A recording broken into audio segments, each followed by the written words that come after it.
Quizás algunos han oído hablar de este evento que voy a mencionar ahora, quizás no, pero no es trascendental si usted no conoce esto, pero vamos a mencionarlo de todas formas. Y esto sucedió el 15 de marzo del año 44 antes de Cristo. Yo creo que ninguno de nosotros había nacido, no creo. Fue hace mucho tiempo. Y la frase que caracterizó este evento es la siguiente. Y tú también, Brutus. ¿Alguna vez había escuchado esa frase? Y tú también, Brutus. Bueno, ¿de qué estamos hablando? De una frase que ha trascendido a la historia relacionada con la traición. Esta frase supuestamente, nadie estaba ahí para confirmarlo, pero supuestamente la dijo el gran Julio César en el momento que fue apuñaleado por varios senadores romanos. Le hicieron una componenda, un complot, y en eso, cuando ve que uno que lo va a apuñalar, uno de los tantos que lo apuñaleó, era su hijo adoptivo, que se llamaba Brutus, es cuando supuestamente dice esta frase, y tú también, Brutus, como admirado, imposible, ¿cómo vas a hacerme eso a mí? Yo que te lo di todo, que te llevé hasta ser senador aquí en Roma, ¿cómo vas a hacer esto? Tú también, Brutus, quedó para la historia. Sin embargo, esta no es la única frase que se relaciona en la historia con la traición. En la Biblia podemos encontrar algunas, por ejemplo, Sansón, los filisteos contra ti, ¿recuerdan? Dalila, la esposa de Sansón. En Cuba se dice que era como la gatica de María Ramos, que tira la piedra y esconde la mano. Dalila estaba también en una componenda con los enemigos de Sansón.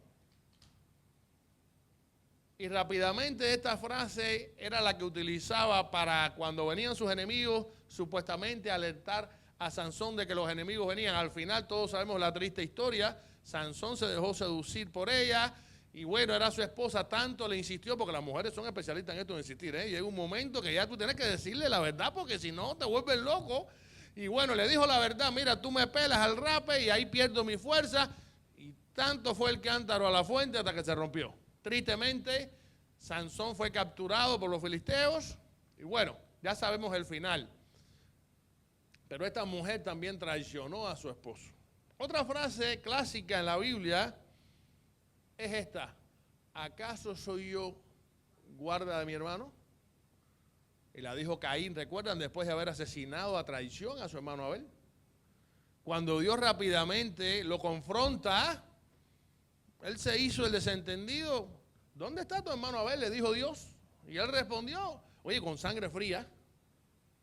¿Qué sé yo, Señor? ¿Acaso soy yo guardaespaldas de mi hermano?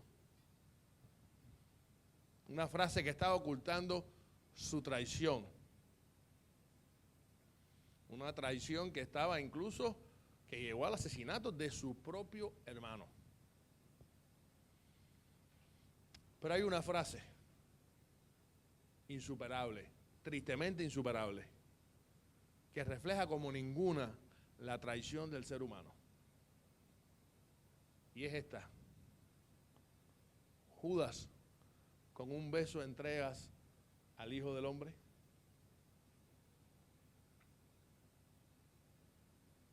Hermanos, qué triste frase, dicha por el propio Cristo a Judas Iscariote. Pero lo más desconcertante de Judas es que él no era un extraño para Cristo. Era uno de los 12 discípulos que el propio Jesús había escogido. Estuvo con Cristo más de 3 años en su ministerio. Escuchó los mejores sermones de la historia, salidas de la boca del Hijo de Dios. Vio los milagros más increíbles. Vio a Cristo resucitando muertos, sanando leprosos, multiplicando los panes y los peces. Vio a Cristo caminando sobre las aguas, calmando la tempestad. vio el amor que Cristo tenía incluso con personas marginadas.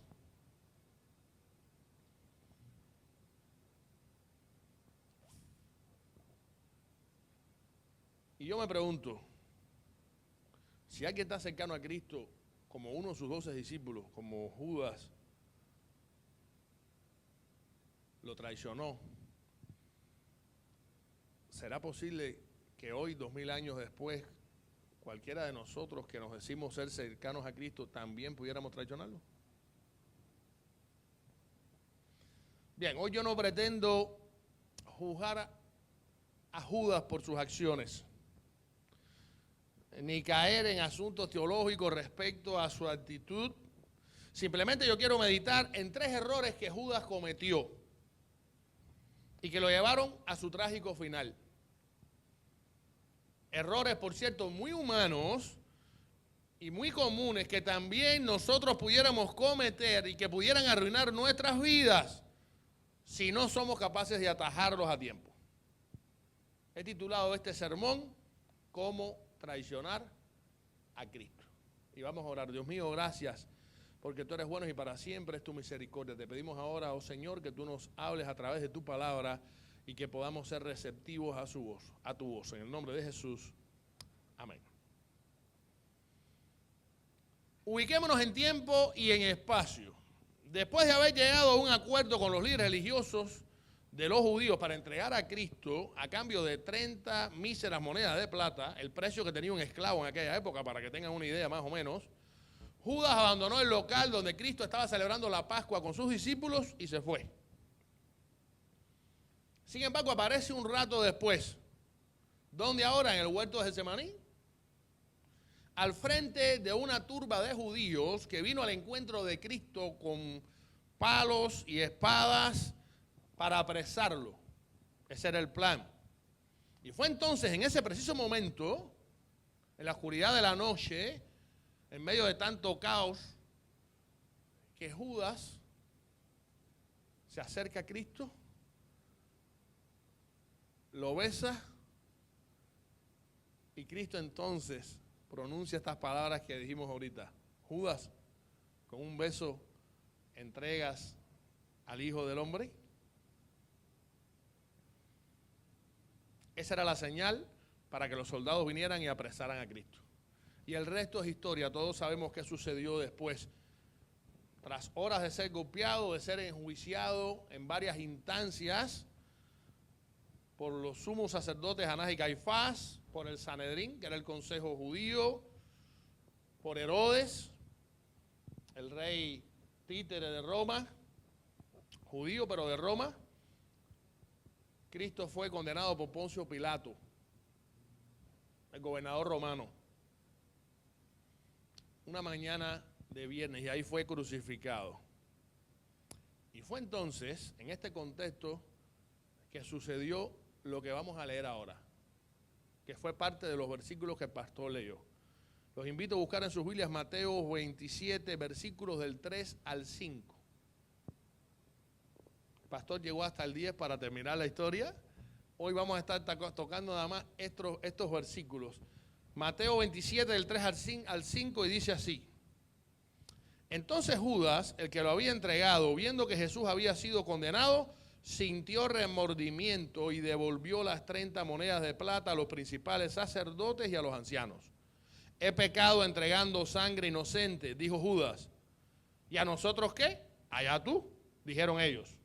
Y arrojando las monedas de plata en el santuario, Judas se marchó y se fue y se ahorcó. Uno de los pasajes más tenebrosos de la Biblia. Ahora bien, analizando estos sencillos versículos, podemos identificar perfectamente 3 errores que Judas cometió y que marcaron tristemente su triste final. Y el primero de estos errores, muy común, por cierto, entre nosotros, es que Judas creyó que las malas acciones no tienen consecuencias. Escuche esto, algo tan sencillo. Judas creyó que las malas acciones no tienen consecuencias. Dice Mateo 27, versículo 3. Entonces Judas, viendo que Jesús había sido condenado, y vamos a dejarlo ahí en punto suspensivo, Y cuando leemos estas pequeñas palabras, muchos pudieran decir, bueno, ¿y qué esperaba Judas que sucediera después de haber traicionado a Cristo? A ver, lo más natural es que lo juzgaran y lo crucificaran. Bueno, para eso lo entregó, ¿no? Se supone. Sin embargo, si nosotros nos detenemos con cuidado a leer el texto, podemos notar en la actitud de Judas algo curioso. Podemos leer entre líneas, que Judas en realidad fue sorprendido y se sintió desconcertado por lo que sucedió después de sus acciones. Él no se quedó como si nada. Él no celebró la muerte de Cristo, que al final él se había brindado a los judíos para traicionarlo. Todo parece indicar que a Judas no le salieron las cosas como él esperaba. Mire qué curioso. A veces pasamos por encima de este pasaje y no nos ponemos a profundizar. Y hay una realidad en esto. Es muy probable que al igual que el resto de los discípulos, Judas estuviera convencido de que Cristo era el Mesías. Y que por ende, como todos los judíos creían, cuando Cristo se manifestara como Mesías, iba rápidamente a librar a Israel del yugo romano e implantar su reino mesiánico en Jerusalén. Eso es lo que todos estaban esperando.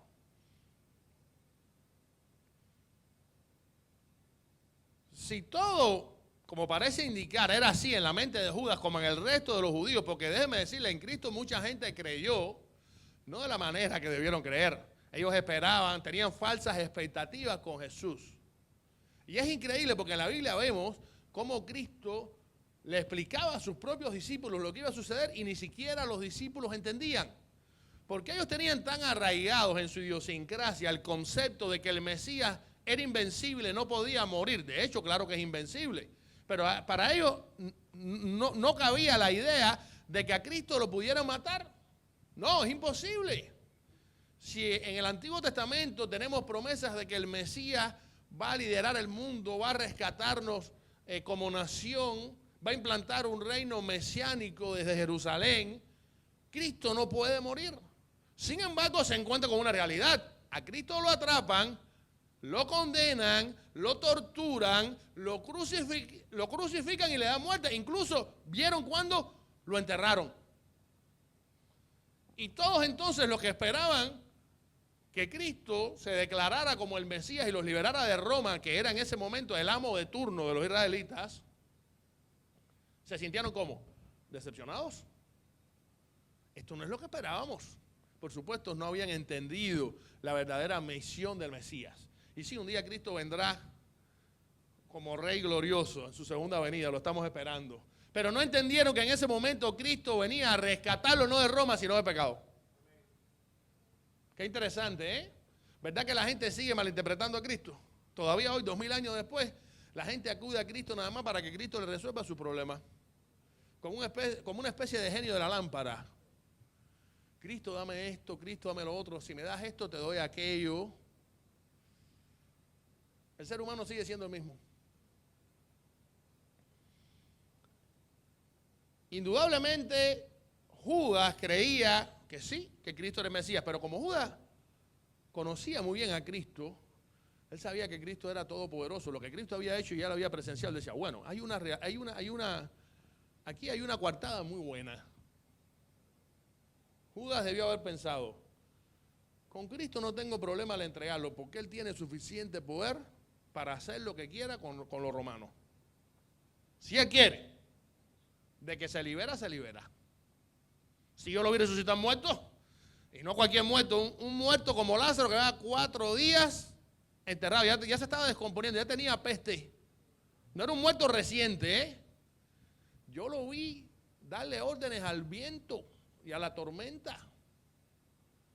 Yo lo vi con unos pocos panes y peces alimentar a miles de personas. ¿Cómo no podrá zafarse de los soldados romanos a través de algo milagroso? Vendrán ángeles, él hará lo que sea. Por Cristo no tengo problema. Por los judíos con los que negocié entregar a Cristo tampoco tengo problema, porque a ellos no les conviene que el pueblo se entere que ellos estaban detrás de lo que pasó con Cristo. Por eso, tampoco me preocupa. Los discípulos, ¿con qué cara los discípulos van a exigirme a mí algo? Si cuando llegó la hora de la verdad todos salieron corriendo, ¿qué me van a criticar ni a condenar? Si todos son unos cobardes, todos se fueron en el mejor momento. Cuando más Cristo necesitaba, todos se fueron. Así que a mí nadie puede acusarme, a mí nadie puede decirme nada.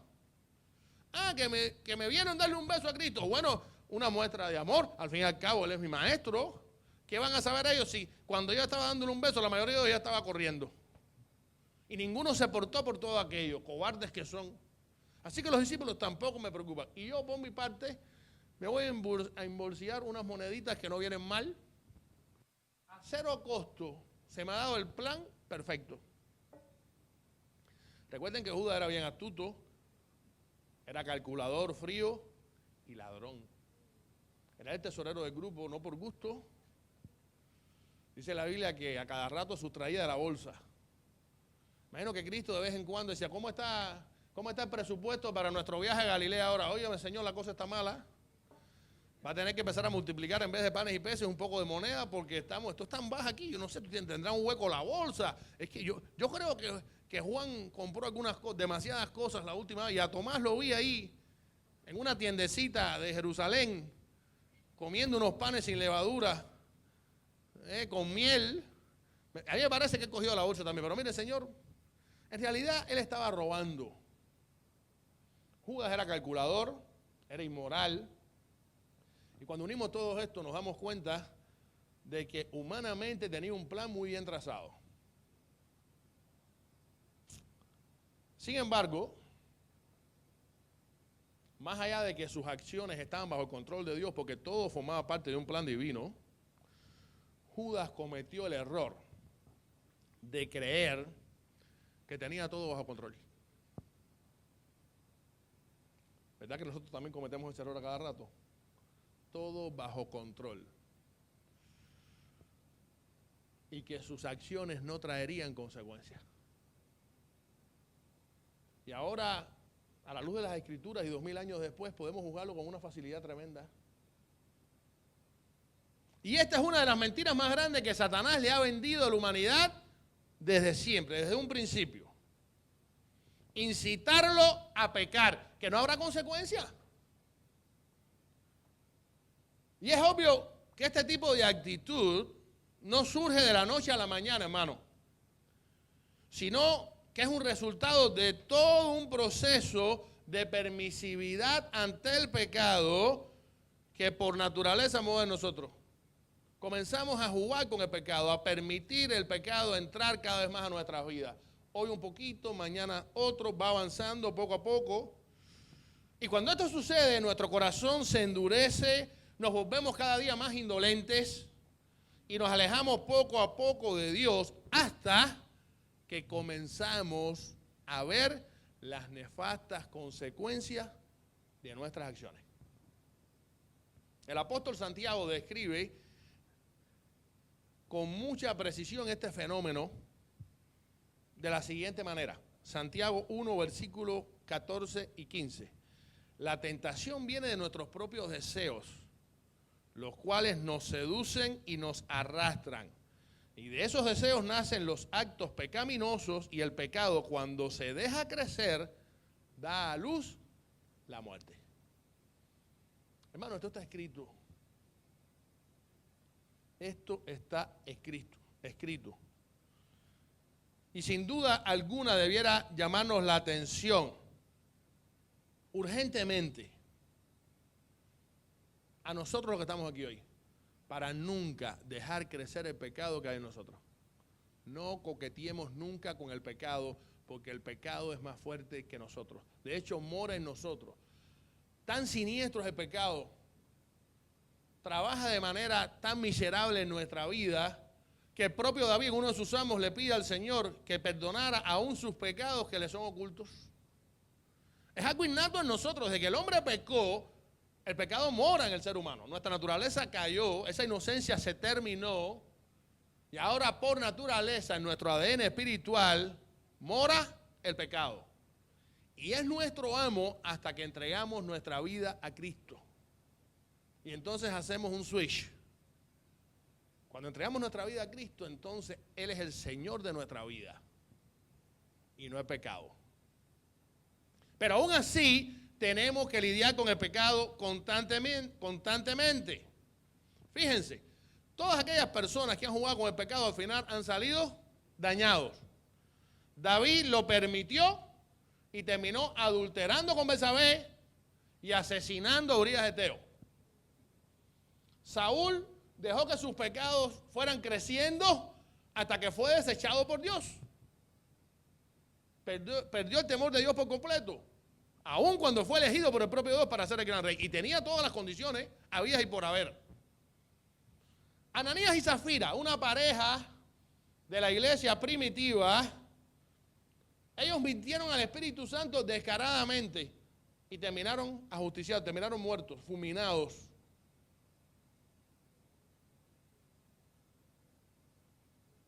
Y ahora bien, usted pudiera decir, oye, pero ¿con qué facilidad este pastor está juzgando a Judas? Desde el púlpito, desde la comodidad del púlpito. Creo que está siendo un poco resultadista. Bueno, pero la idea que quiero transmitirles es la siguiente. Si somos sinceros con nosotros mismos ahora mismo, y valga la redundancia, podemos percatarnos de que nosotros hemos cometido ese mismo error que Judas cometió y que por lo tanto somos tan culpables como él. Y usted dirá, pero no, yo no he traicionado a Cristo. Sí, sí lo hemos traicionado. Sí, porque la gran mayoría de las veces cuando pecamos, lo hacemos creyendo que las consecuencias del pecado nunca nos alcanzarán. Y de hecho pecamos muchas veces de manera oculta para que nadie nos juzgue, para que nadie nos vea. Hasta inconscientemente lo hacemos. Cuando hacemos nuestra declaración a la IRS, cuando llega el tiempo del income tax, muchas personas dicen, bueno, voy a aprovechar aquí y voy a tratar de hacer algunas maniobras que todo el mundo hace, ¿eh? De todas formas, ¿quién se va a enterar de eso?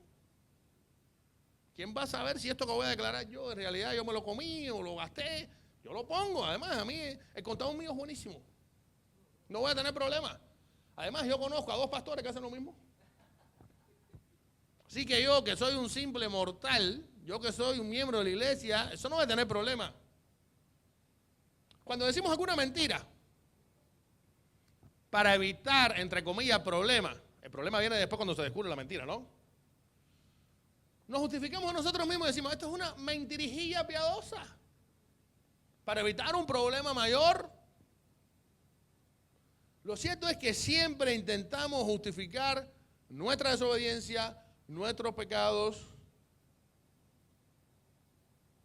Y al actuar de esta manera, estamos siendo sumamente irresponsables y estamos actuando igual que Judas, creyendo que las consecuencias de ese pecado que estamos cometiendo, ya sea supuestamente menor o mayor, para Dios no hay pecaditos ni pecadones. Dios es tan santo, santo, santo, que el más mínimo nuestro pecado nos aleja de él para siempre.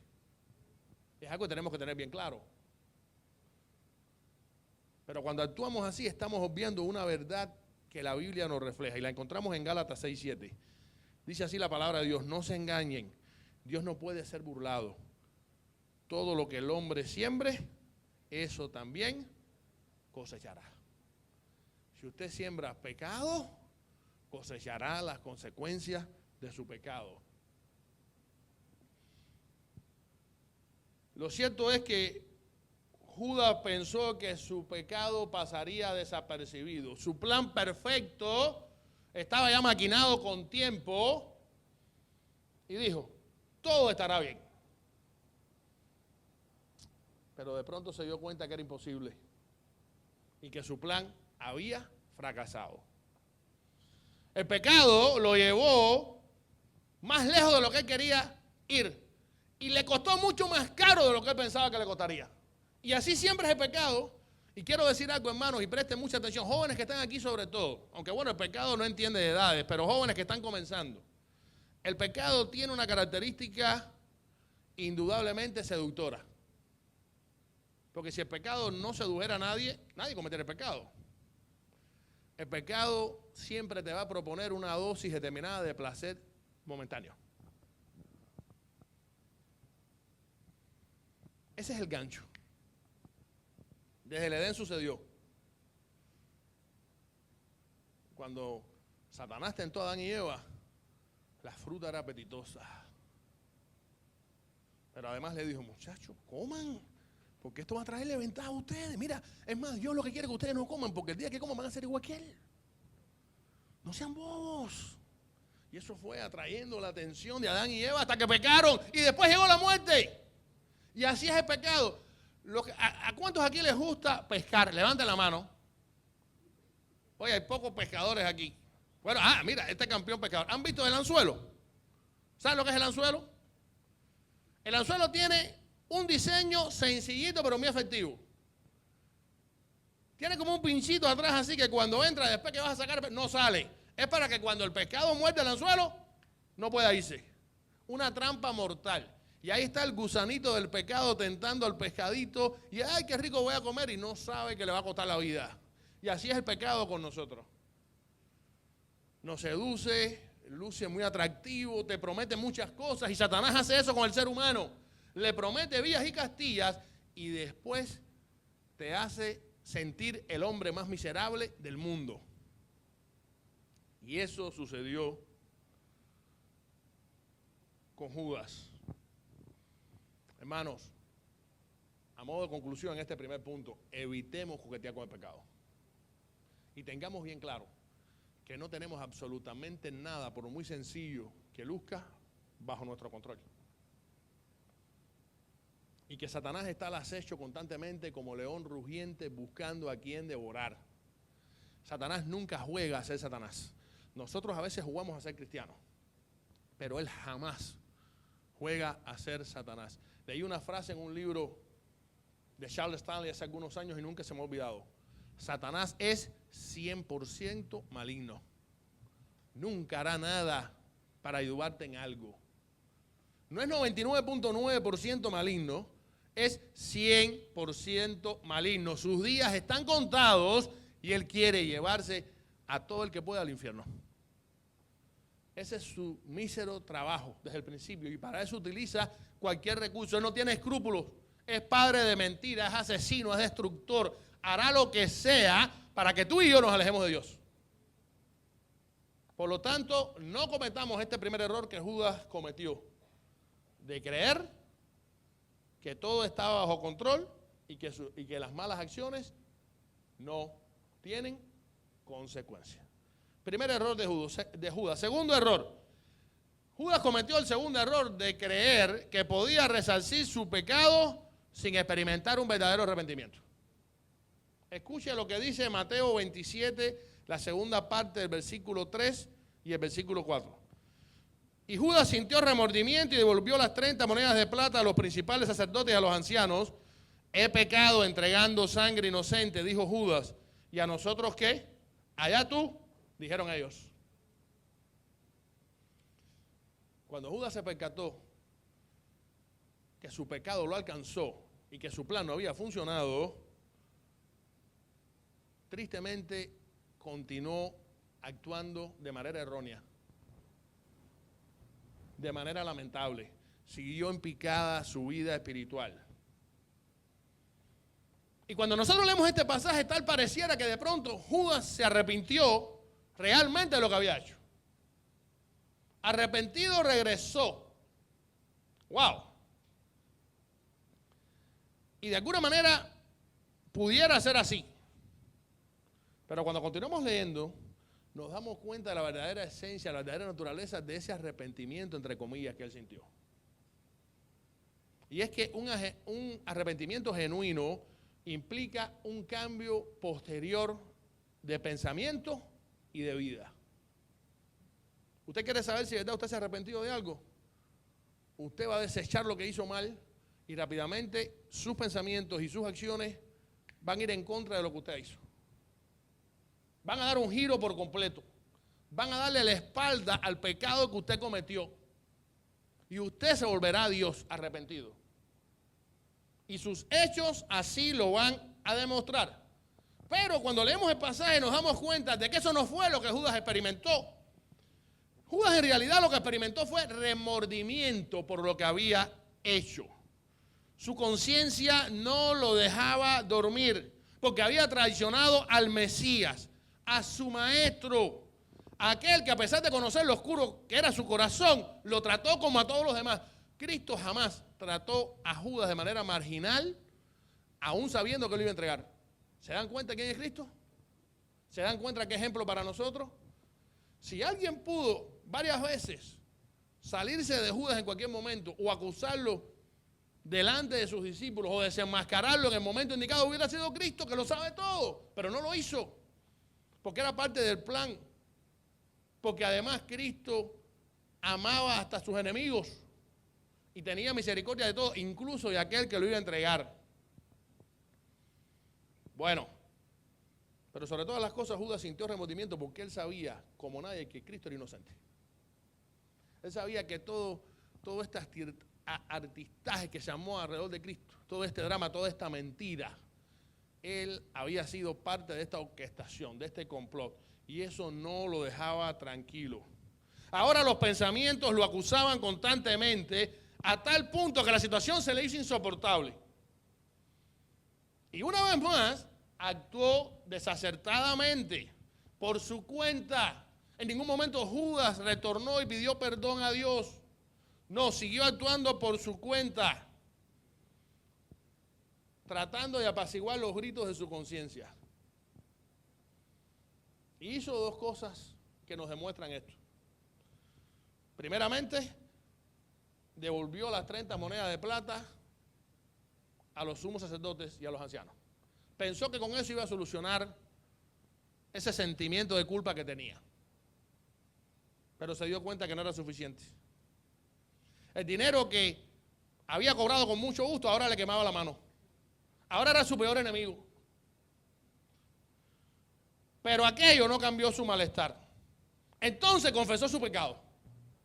Sí, confesó su pecado. Y de esta manera reconoció no solo su culpa, sino también la total inocencia de Cristo en presencia misma de aquellos que lo habían juzgado injustamente, que lo habían condenado. Y cuando nosotros leemos hasta aquí este pasaje, creemos que Judas aparentemente estaba experimentando un verdadero arrepentimiento. Sin embargo, la tristeza que se nos muestra aquí, que Judas estaba experimentando, lamentablemente no era para salvación. No era reflejo de la salvación de su alma, sino de su perdición. Sí, porque según la Biblia el hombre puede experimentar dos tipos de tristezas. Una que refleja el temor de Dios en su corazón y otra mundana que es causada por el dolor que siempre deja en nosotros la huella del pecado. ¿Se dan cuenta los dos tipos de dolores? ¿Verdad que es un dolor diferente el que siente la mujer cuando está dando a luz que el dolor que puede sentir dos hombres cuando están fajándose a las trompadas? ¿Notan la diferencia? Son dolores de diferente naturaleza.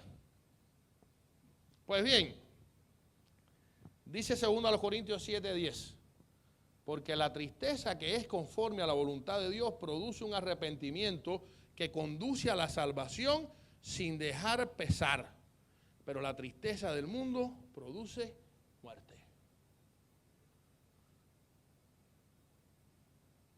Bueno, es cierto que Judas confesó su pecado, sí, pero no lo hizo ante Dios, no lo hizo ante quien tenía que hacerlo, lo hizo ante los hombres, por lo cual no alivió su remordimiento, al contrario, este se acrecentó. Y evidentemente no es lo mismo remordimiento que arrepentimiento, y es bueno que lo tengamos claro. A veces sentimos dolor en nuestro corazón. Pregúntese, ¿será esto un arrepentimiento genuino de mi parte o será que estoy sintiendo remordimiento? Vamos a ver la diferencia. El remordimiento es una reacción puramente emocional que se activa al detectar alguna mala acción.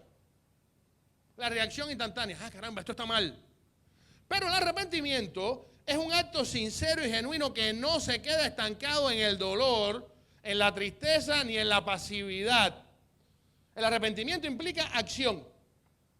Tomar una medida urgente contra lo que hice mal. Porque lo siento en el corazón, porque sé que he pecado contra Dios. A mi mente viene la parábola del hijo pródigo. Cuando él regresa a su casa, lo primero que le dice, he pecado contra el cielo y contra ti. Eso es arrepentimiento. Darnos cuenta que ante todo, a la primera persona que le fallamos es a Dios. Yo puedo cometer un error contra esta hermana que está aquí. Y debo pedirle perdón. Pero ¿sabes qué? Pedirle primero perdón a Dios porque tu pecado ha ofendido su santidad. Y a veces no entendemos eso. A veces creemos que resolvemos con pedir perdón a la persona a la que ofendimos. ¿Y Dios? ¿El mayor ofendido? Hermanos, desafortunadamente muchas personas lloran hoy por el dolor que les causa el pecado, pero pocas están dispuestas a cambiar su vida de dirección. Y eso tristemente solo los mantendrá con más dolor y deambulando por este mundo camino al infierno. Qué triste. Sin embargo, nosotros encontramos un pasaje excelente en Isaías 55:7. Sí, el verdadero arrepentimiento que debe experimentar cada cristiano. Dice así, deje el impío su camino y el hombre inicuo sus pensamientos y vuelva hacia Jehová, el cual tendrá de él misericordia, y al Dios nuestro, el cual será amplio en perdonar.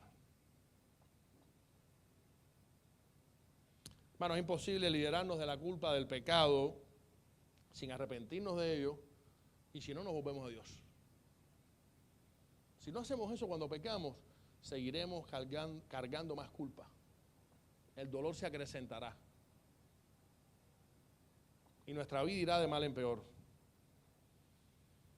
En los hombres jamás vamos a poder hallar paz y perdón para nuestros pecados. Como dijera Jesús, ¿acaso puede un ciego guiar a otro ciego? ¿No caerán ambos en el mismo hoyo? Judas creyó que devolviendo el dinero y confesando su pecado ante los hombres podía liberarse de su culpa, pero nada de eso funcionó, porque lo que Dios desea del hombre no es nada material, ni siquiera emocional, sino un corazón que se humilla ante su presencia como muestra de un genuino arrepentimiento. Y lo vemos en el Salmo 51:7, el sacrificio que te agrada es el espíritu quebrantado. Tú, oh Dios, no desprecias el corazón quebrantado y arrepentido. Palabras de David, después de haber pecado terriblemente contra Dios. David experimentó el perdón de Dios en su vida y mostró un genuino arrepentimiento porque se dio cuenta que era ante Dios ante quien tenía que pedir perdón. Y porque además estaba convencido de que Dios es misericordioso y se lo iba a dar. Por lo tanto, hermanos, tengamos mucho cuidado con intentar pagar nuestras culpas con religiosidad, con ofrendas, con servicios, con obras, con apariencias, pero sin rendirnos verdaderamente a Dios. Cuidado con esto. No cometamos el mismo error de Judas, de creer que podemos resarcir nuestros pecados sin experimentar un genuino arrepentimiento. Y por último, el último gran error de Judas, y fue el último tristemente. Escuche esto que es sencillo pero que profundo. Judas cometió un tercer error. Creer que todo está perdido y que no hay esperanza. Dice Mateo 27:5, y arrojando las monedas de plata en el santuario, Judas se marchó y se fue y se ahorcó. Qué final tan drástico. Para un hombre que convivió con Cristo día a día, que oyó sus enseñanzas, que conocía como nadie que Jesús era misericordioso, que a Dios siempre puedes acudir después de pecar. Sin embargo, cuando le vamos dando espacio al pecado en nuestra vida, comenzamos a actuar de esta manera, hermano, porque nos convertimos insensibles, nos desorientamos, intentamos tomar el timón de nuestra vida, se lo arrebatamos al Espíritu Santo, y es cuando caemos en crisis espirituales. Y nos preguntamos, ¿pero por qué me está pasando esto? Simplemente, hermano, sencillo. Dios no puede premiar el pecado, porque Él es santo. Si Dios premia tu pecado, mi pecado, nuestro pecado, entonces no sería santo ni justo. Porque por naturaleza su santidad implica que necesita confrontar y castigar el pecado. Si no, Dios no fuera santo, fuera tan pecador como nosotros. ¿Conoces bien a Dios? ¿Conoces sus atributos? ¿Sabes cómo Dios actúa?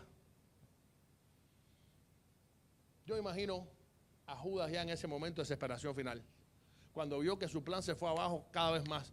Y cuando incluso aquella gente que le dio, muy gustoso en su momento, 30 monedas de plata, le dio la espalda como si nada. Se olvidaron de él. De hecho le dijeron, ¿qué nos importa a ti? Allá tú con tu cargo de conciencia, eso es asunto tuyo. Si fuera cubano, ese es tu maletín, Judas. ¿Quién te mandó? Nadie te obligó. Y por dentro yo no he pensado, ¿qué más vago es este hombre? Porque ni siquiera pidió mucho.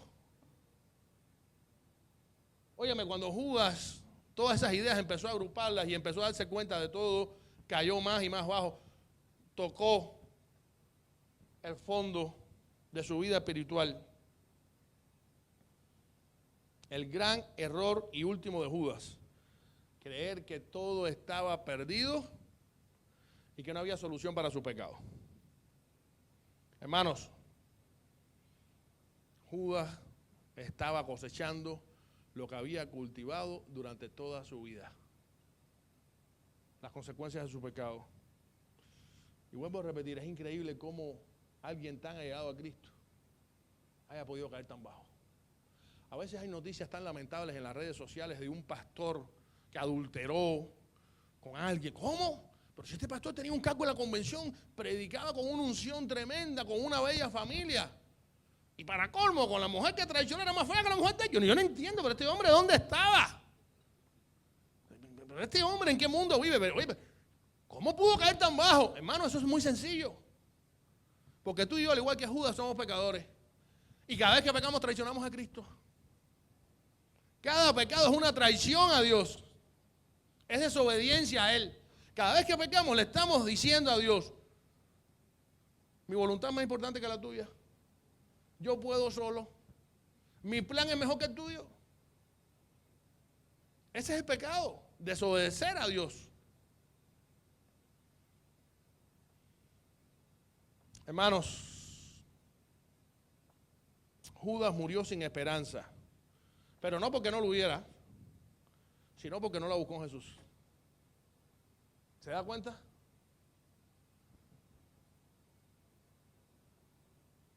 Dice Cristo, venid a mí todos los que estáis trabajados y cargados, y yo os haré descansar. Cristo está constantemente haciendo una invitación a cada ser humano. En Cristo siempre hay esperanza. Él vino para eso, para darnos esperanza. Cristo no vino a condenarnos, sino a salvarnos, a rescatarnos. La condenación ya está desde el momento en punto que abrimos los ojos. Porque nacemos muertos en nuestros delitos y pecados. Por naturaleza ya vamos condenados al infierno, a no ser que aceptes el regalo de Jesucristo. Esa es la vida, hermano. Y más nos vale hacerlo. Porque no sabemos qué tiempo estaremos de paso por este mundo. Estamos de paso. Y por mucho que usted viva, si usted va a vivir, si usted quiere apuntarse en el club de los 120 años, apúntese. ¿Qué es 120 años con la eternidad? Comparado con la eternidad, pregunto. Estamos de pasada. Y tenemos que ajustar cuentas con Dios. Y esto debiera hacernos reflexionar. Bueno, no importa cuántas veces te hayas leído la Biblia, ni los años que lleves de experiencia en la iglesia, no importa que seamos pastores, ni esta familia pastoral, no importa tu experiencia. No importa cuánto llevas practicando una vida religiosa, no importa. Si no pones la palabra de Dios en práctica, estás perdido. Cristo terminó al predicar lo que conocemos como el Sermón del Monte con una parábola interesantísima. Los dos constructores construyeron una casa, uno sobre la roca y otro sobre la arena, ¿recuerdan? Dice que de pronto el que construyó sobre la arena vinieron vientos, tormentas y la casa se cayó porque no había fundamento. La arena movediza, aquello se cayó. Pero el que construyó sobre la roca también recibió las mismas tormentas, los mismos vientos, pero la casa permaneció porque el fundamento era roca. Y Cristo termina diciendo, aquel que escucha la palabra y la hace, lo compararé con el hombre que construyó su casa sobre la roca. En otras palabras, de nada nos vale sabernos la Biblia desde Génesis a Apocalipsis si no la ponemos en práctica, hermano. La Biblia no nos fue dada para nuestra información, sino para nuestra transformación. Por eso siempre hago mucho hincapié. Fui pastor de jóvenes por 13 años. Ya estoy viejo, ¿tú no dices eso? Es que ya has tenido tiempo. Ya he casado a muchachos que tenían 13 años cuando yo comencé de pastor de jóvenes. Una bendición, por cierto. Y yo siempre hacía énfasis en algo. A los padres les decía, es muy bueno que su hijo se sienta bien en la iglesia y que haya un buen ambiente. Eso es espectacular. Y es muy bueno que sacan a bolear juntos y que jueguen béisbol, que vayan a ver algún partido de fútbol. Eso es muy bueno. Pero ¿saben qué, padres? ¿Saben qué, muchachos? Lo que en realidad va a transformar el corazón de tu hijo es la palabra de Dios, que es viva y eficaz y es como una espada de doble filo que penetra en nuestra vida, en nuestra alma y discierne los pensamientos. Es la palabra de Dios la que te puede hacer salvo, no el entretenimiento, no el pasarlo bien. La verdad de Dios está revelada en su palabra, es Dios mismo hablando a nuestros corazones. Y esa palabra de Dios revelada a través de la Biblia, en ella podemos leer que en Cristo hay verdadera esperanza. Esa es la realidad. No ponga nunca su esperanza en nada del mundo, ni en el mejor abogado, ni en los políticos. Bueno, los políticos menos. Ni en el mejor médico. Póngale en Dios. Póngale en Dios y en su palabra. Aférrese a las promesas de Dios porque Dios nunca miente. Porque Él es inmutable. Porque si alguien puede cumplir su palabra siempre es Dios. Hermanos, David, tras pecar gravemente, después de adulterar y asesinar a Urías Geteo, fue quebrantado, pero fue a Dios y halló gracia en él. El ladrón en la cruz, en el último momento de su vida, después de haber acabado con la quinta y con los mangos durante años, se arrepintió de sus pecados y Cristo le dijo, hoy estarás conmigo en el paraíso. Pedro negó a Cristo 3 veces. Y óigame, no, en primer lugar, Pedro era el mejor amigo de Cristo. Pero aparte se la daba. Pedro era muy parlanchín, muy hablantín. Siempre estaba metiendo la cuchareta y siempre diciendo y siempre saliendo. Y cuando Cristo le dijo, me vas a negar, ¿qué va, Señor? Es más, mira, toda esta gente te nega, menos yo. Y Cristo lo miró con una piedad tremenda y le dijo, Pedro, con mucho dolor, pero te voy a decir algo. Hoy antes que el gallo cante, me vas a negar, no una, no 2, 3 veces. Y Pedro, Señor, ¿qué va? Imposible. No había pasado poco tiempo y Pedro había negado 3 veces a Cristo. Y en mi mente viene aquel cruce de miradas entre él y Cristo. El gallo cantó, Pedro rápidamente se acordó, miró a Cristo. Dice la Biblia que Pedro salió afuera y lloró amargamente. Pero hay una realidad. Pedro fue tan traidor como Judas. Pero a diferencia de Judas, no pensó que todo estaba perdido y que no había esperanza. Él sabía que en Cristo había esperanza y por eso regresó. Cristo lo perdonó y le abrió los brazos. Porque ese es el Cristo de la Biblia. Ese es el Cristo de nosotros. Ese es Dios, el mismo ayer, hoy y por los siglos, que ofrece esperanza y misericordia siempre que haya vida. Aquí estamos. Pablo, tras ser un perseguidor y asesino de cristianos, se convirtió en el más grande evangelista de la historia. Y esto nos confirma una vez más que la verdadera tragedia irreparable del hombre es partir de este mundo sin haber experimentado el perdón de Dios a través de Jesucristo. Cuando usted crea que todo va mal en su vida, pero usted es cristiano, piense algo. Qué bendecido soy. ¿Cuánta gente ahora mismo está abandonando este mundo y yéndose a una eternidad sin Cristo?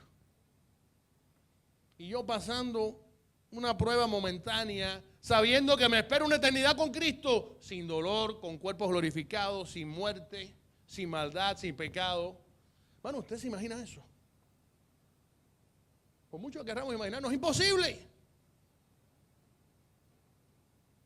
Y yo le puedo garantizar a ustedes que es mucho más de lo que nos imaginamos.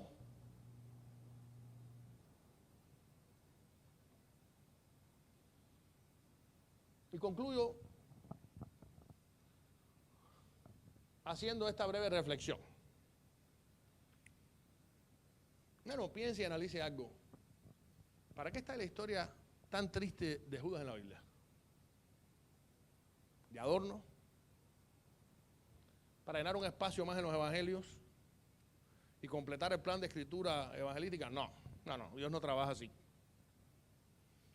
Tampoco está para satisfacer nuestra curiosidad ni para entretenernos, ¿ok? La Biblia no es una novela de Corín Tellado. No lo es. Esta historia tan triste, tan dramática, tan lamentable, está allí como una advertencia, como un llamado urgente a revisar nuestras motivaciones, nuestras decisiones y sobre todas las cosas nuestro corazón, porque de él mana la vida. Judas no fue un extraño, ¿eh?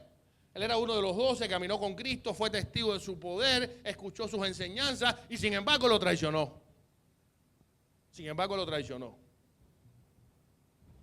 ¿Significa esto que los otros discípulos eran mejor que Judas? No necesariamente. Pedro lo negó 3 veces, ya vimos. Tomás dudó de que Cristo había resucitado.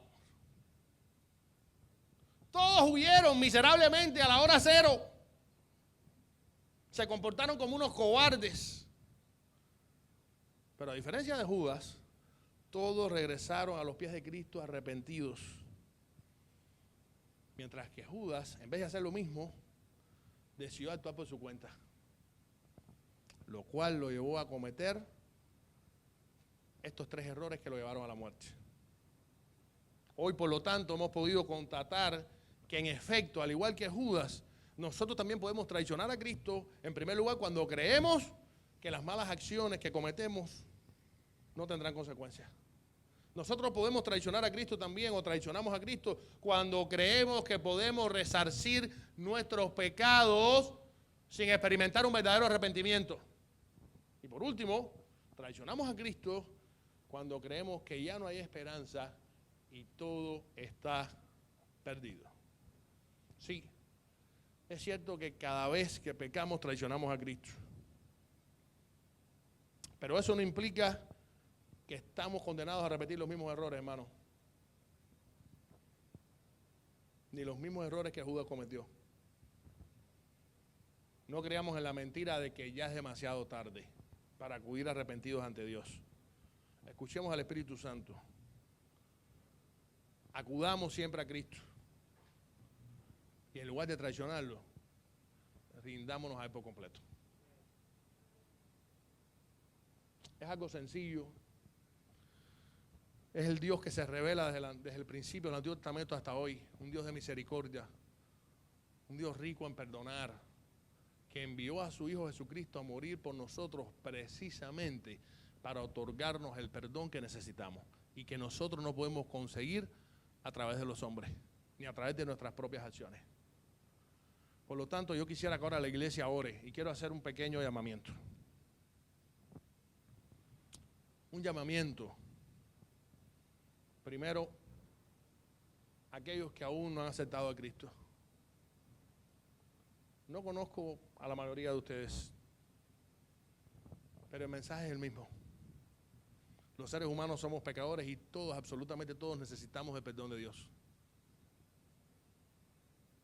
Esto no es cuestión de si tú eres miembro de la iglesia, si has sido bautizado, si incluso estás al frente de algún ministerio, si la pasas bien aquí, si tu abuelo era pastor, nada tiene que ver con eso.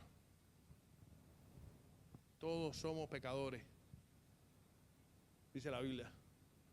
Y todos, por lo tanto, merecemos la muerte, porque la paga del pecado es muerte. Pero déjame darte una buena noticia. Dios es tan bueno y tan misericordioso que a pesar de que merecemos la muerte, puedes encontrar vida en Él. Si reconoces que eres pecador, arrepentido vienes ante su presencia y aceptas el sacrificio redentor de Cristo en la cruz del Calvario por ti. Porque la muerte que tú y yo merecíamos, Cristo la sufrió hace 2000 años en la cruz del Calvario. Ya Él pagó la deuda que tú y yo no podíamos pagar. Una deuda impagable, porque no tenemos cómo, somos pecadores. Por eso Cristo, siendo Dios, tuvo que rebajarse, venir a esta tierra, Él que no es pecador, el Hijo de Dios, Dios mismo, a morir por nosotros. El único sacrificio efectivo que podía limpiarnos de pecado, porque si un hombre tan pecador como tú muere por ti, no te puedes sacar de donde estás. No habría solución. Y ese es el Cristo que te quiero presentar, el Cristo de la esperanza, el que está dispuesto a hacerlo todo por ti, el que está dispuesto a perdonarte. Así que estoy haciendo un llamado ahora mismo a aquel que desea aceptar a Cristo en su corazón.